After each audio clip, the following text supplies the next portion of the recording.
Former President Donald Trump was indicted today for trying to overturn his loss to Joe Biden. We have to win in November, or we're not going to have Pennsylvania. They'll change the name. They're going to change the name of Pennsylvania. Pennsylvanians have a unique role with democracy and freedom. We have seen Pennsylvanians rise up at the ballot box. The work of making this world resemble one that you would prefer to live in is a lunch pail job.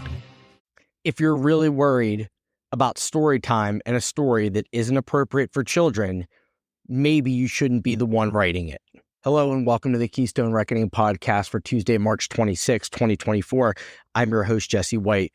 Obviously, the big news story today that we all woke up to was the tragic collapse of the Francis Scott Key Bridge in Baltimore. They are still searching and trying to pull people out of the frigid waters of the Chesapeake as we speak.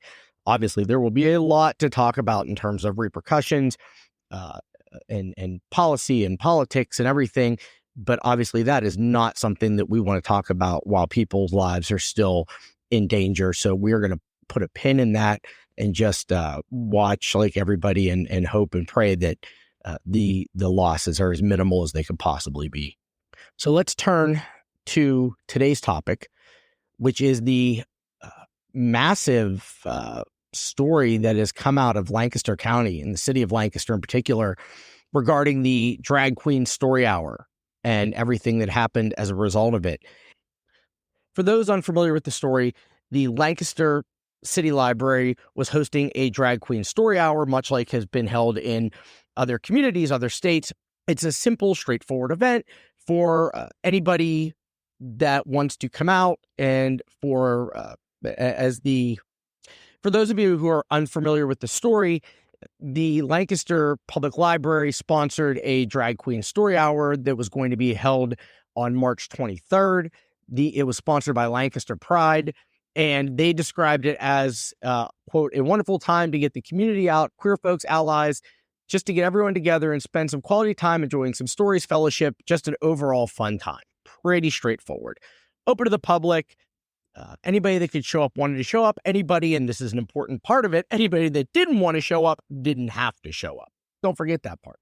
So that was what the event was about. Of course, and this is why, if you don't know the political makeup of Lancaster County, and I've mentioned this before, I've spent a lot of the last two campaign cycles, 22 and 23, working in Lancaster County on various races down there. So I got to know the political makeup of the area fairly well, which it gives me some insight into kind of what happened and why none of this of what happened next is surprising.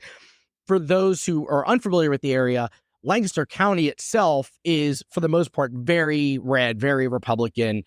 But inside of that, you have the city of Lancaster, which is, literally a 180. It's very progressive, very Democratic, but they're kind of an island in a red sea.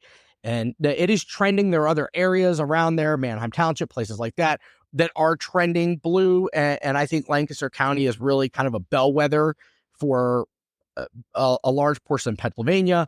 It really politically reminds me of a lot of the counties in southeastern PA, the collar counties around Philly, like Bucks, Montgomery. And I think in 10, 15 years, you're going to look at that as Lancaster County as a much more purple/blue area, but it's not there yet. One of the main reasons why there is so much political clashing going on there comes from young Nazi on the make, Josh Parsons. He's a county commissioner, and he is clearly navigating for higher aspirations in everything he says and does, which this story will very clearly lay out. So when news of this drag queen story hour came out, Parsons felt the need to chirp up and give a take that nobody was asking him for. And here's the clip of that right now. I'll let you hear his voice. This is forcing politicized woke ideology onto a library. This is an effort to basically take an organization that's supposed to be neutral and inject it into the political sphere. I think that's why they're doing this. And, we don't want that in this community. Okay. So let's break down what was said there. He clearly is condemning the event. He's accusing the organization of being political, which right there, you have in order for you to believe anything that happens next, you have to accept the premise that a drag queen story hour is a democratic event, right? Like that it's somehow associated with the Democratic Party or Democratic politics. It's not, obviously. This was done by the public library, which can sponsor events of all kinds. So, and they work with a nonprofit in Lancaster Pride. Now, this is not the first time that Parsons has taken shots at nonprofits and community organizations. There is a long history of this, to the point where he's actually gone in and stripped contracts away from city nonprofits that were providing services for the county, and then move those like no bid contracts out to other entities outside of Lancaster County to provide lesser services at a greater cost. I know that because I did the opposite research when I was working down there. He's the guy that is literally making everything political. Everything he does is political. And then he also likes to hide behind the fact that he was a veteran. That thing where he's a veteran, ergo he's a greater patriot than you'll ever be. And anything that he says is the gospel, literally the gospel. He's the worst of the worst, plays to the lowest common denominator out there, as evidenced by what he said about this. So you have this drag queen story hour. Parsons comes out, and to a lesser extent, the other Republican commissioner, Ray D'Agostino, but Parsons was the one out there throwing political bombs. And I use that word deliberately and not in any way joking, because of what happened next. So Story Hour was then canceled because a suspicious package was found at the library and bomb threats were emailed, threatening the event, referencing the library and the home addresses of the library's executive director, the director of president of Lancaster Pride, and Dan Neffin, who is a journalist for LMP, which is Lancaster Online. And Lancaster Online is the paper of record in Lancaster County. And I have to say, having dealt with them, they're phenomenal. They are one of the single best news organizations, especially in this day and age of shrinking local news coverage. They're really, really good. And the Lancaster County is lucky to have them. They are fair, but they actually go after the stories and they hold people accountable. They have some wonderful reporters, editors. I've dealt with many of them, and I've never come away disappointed. I've always come away impressed. So, okay. So you hear threats, right? And you're like, okay, somebody emailed a threat. What does that look like? Well, it's interesting. Dan Neffin, the reporter, gave an actual description of what was in. He read the email on a WITF program, and this is his quote. It says, quote, "We are the ones that placed bombs at the Lancaster Public Library. We will kill Tiffany Shirley, the head of Lancaster Pride. We placed a bomb in her home and the home of Lissa Holland, who's a library executive director. She's just an employee, by the way. The executive director, she's an employee. My home, Neffin's home, Starbucks in Lancaster, Lancaster online office. At 1:30, the bombs will detonate. Bring the fire department. We place pipe bombs as well as fuel. Bombs will likely cause a fire spreading to other buildings. Evacuate so no innocents die. You are exploitive, degenerate pedophiles, child abusers, or expletive, whatever the word was they used, cowards who rather let our children get preyed upon than be called a bigot. Blank, you degenerates. We will kill you all and purify our land." What? Like, for real? That is no joke, right? You hear the phrase, oh, there were threats set. That is very specific. We will kill you. We are going to kill individual people. We are going to kill people that are just doing their jobs. The reporter, the executive director of the library. We will kill you and your family and presumably your children if your children are there. We are so worried about protecting the children that we are going to kill your children. That's where we're at. They would rather see dead children of these innocent people than having kids go to drag queen story hour. That's the logic, or lack thereof. That's what we're dealing with. So, so then on top of that, the police found a suspicious package at the library. And it turned out it was a package from like the USDA containing coloring books and some other things, but it set off the bomb sniffing dogs for whatever reason. They said that, look, it was, it could be, the dogs could pick up on a lot of different things, but, for example, if it had been handled by someone who had also handled a gun or whatever, but like he said, and he's right, when a dog alerts you, you just call the bomb squad. And given what those emails said, it was by no stretch it was no stretch to think that this could very easily have been a bomb. Right? It was no joke. So that is all horrible, objectively horrible in every sense of the word. So then, and to me though, it's almost not the worst part of it. So then, of course, drag queen story time gets canceled, obviously, right? So mission accomplished for the people trying to disrupt it. By the way, hundreds of people had signed up for it, and it was, a lot of people followed suit in the lead that Parsons had said in order of challenging it and calling it unfit for children. This was a statement issued by state reps David Zimmerman, Keith Grenier, and Tom Jones. Quote, as state representatives in Lancaster County, we are strongly opposed to the Lancaster Public Library using taxpayer dollars to sexualize our young children by bringing in Drag Queen Story Hour. This is totally political and immoral use of our money, read the joint statement. And then it ends with, and this is almost like too cliched, quote, we need to protect our children. Again, they were the ones making it political. They made it a political issue because apparently the First Amendment just isn't a thing whenever it comes to something they don't like. It's so funny. These Republicans talk about, everybody's so thin-skinned and everybody's a snowflake, for being critical sometimes. But these weren't being snowflakes. These guys they were a blizzard because they were so thin-skinned. But let's call this what it really is. They don't give a damn about anything they just said. They did it because it was good pandering politics for the folks back home. Like I said, Josh Parsons, young Nazi on the make. This guy is just the biggest piece of garbage you're ever going to come across in politics.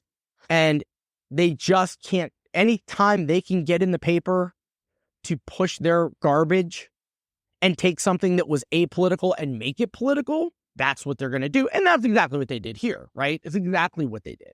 So they go out and get everybody all worked up. They actually even held a prayer vigil the night before. At the prayer vigil, the people there asked God to stop the event, but didn't call for violence, which I guess we're supposed to be thrilled about. But that is the dance that's happening here, right? Parsons and these other people come out and they condemn it and they make it this huge deal. And then the people out there, and we've seen this, this is, the January 6th mentality. This is everything else. They get everybody worked into a lather. It's a call to arms, right? This was a call to arms. And guess what happened? Somebody picked up the arms. Somebody said, we're being called into service. Our militia, and I'm not saying that, it was an actual militia, but it's that mentality, right? Oh, it's go time, boys. We got to act. Save the children. How do we save the children? Blow up a bunch of buildings where children will be. We're not dealing with the smartest people here. But Parsons and Zimmerman and Grenier and Jones and D'Agostino, they knew exactly what the hell they were doing. They knew exactly what they were doing.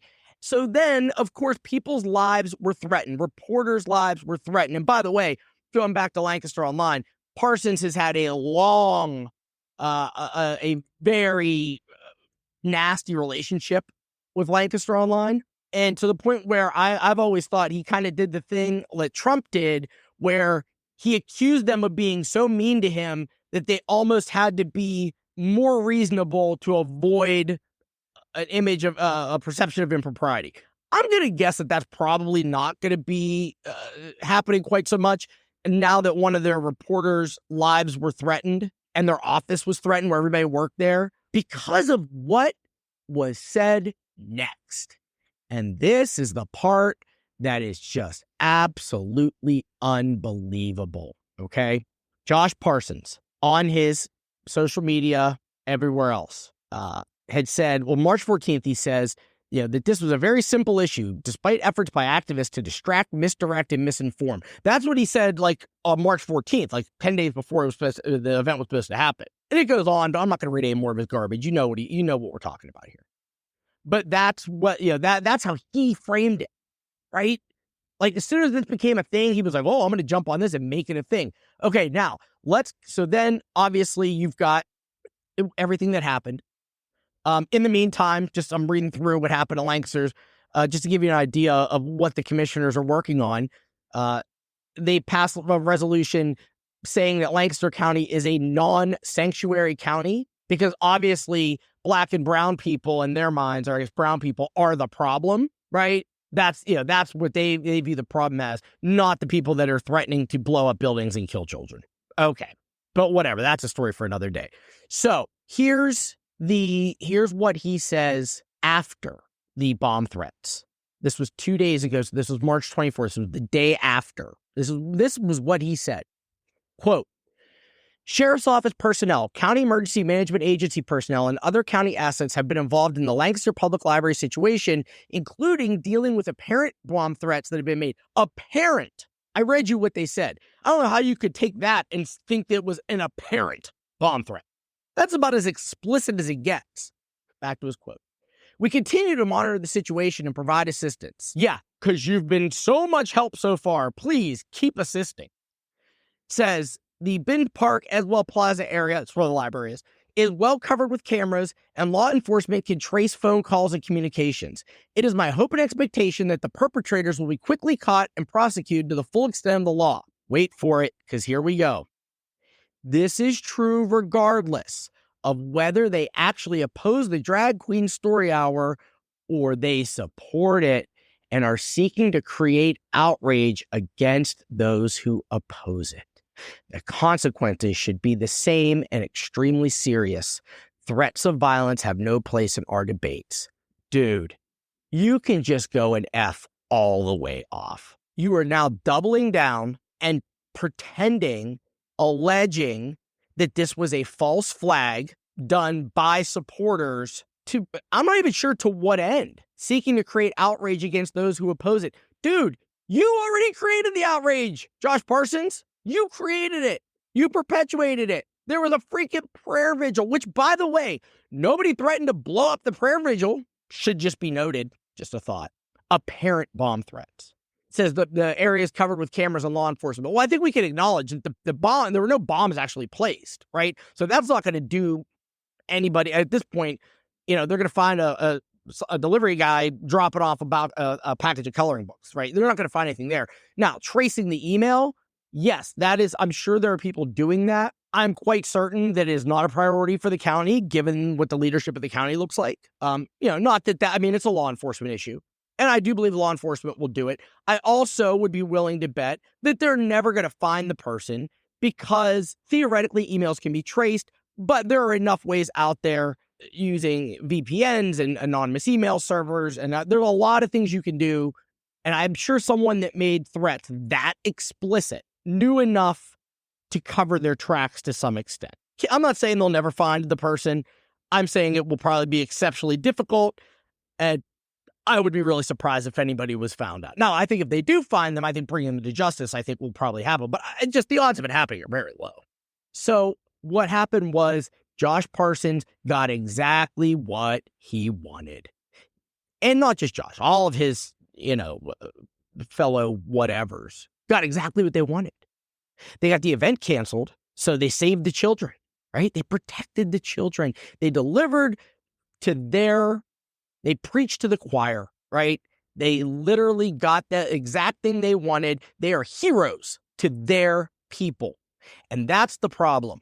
These people like this, they place such little value on not just the ideas and the principles, but the people who believe them, that not only are they willfully ignorant towards those people and their needs and their rights, but they will go out of their way to risk serious bodily injury and death in order to make themselves look better to their people, because in their minds, those are the good people. Those are the only ones that matter.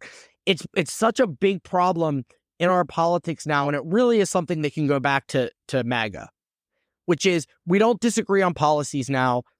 It becomes so personal in that they have dehumanized anybody that doesn't agree with them. They flatly dehumanize them. So when something like this happens, the calls for violence don't matter because the victims deserve it in their minds. They deserve it. That's what we're dealing with. And because here's the thing, if they really didn't want this to be a thing, you know what they do? You know what Josh Parsons should have done? Kept his damn mouth shut. This became a national news story.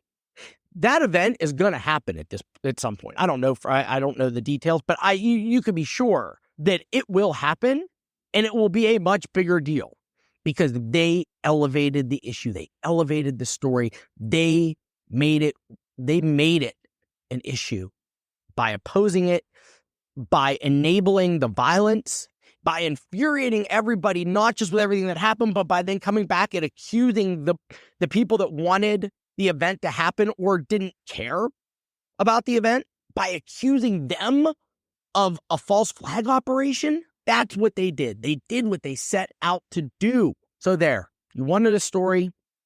There's your story. Does it have a happy ending? I don't know. I hope so. But we definitely know who the villain is. And we definitely know at this point who the victims are. Thank you for listening. This has been the Keystone Reckoning Podcast. I'm Jesse White. We'll do this again tomorrow. Well, that's it then. And we've saved people the trouble of voting. What's next? Our point is that it's... I understood the point. We're going to South Carolina to set up Illinois. When I ask what's next, it means I'm ready to move on to other things. So, what's next? We're done. Fantastic.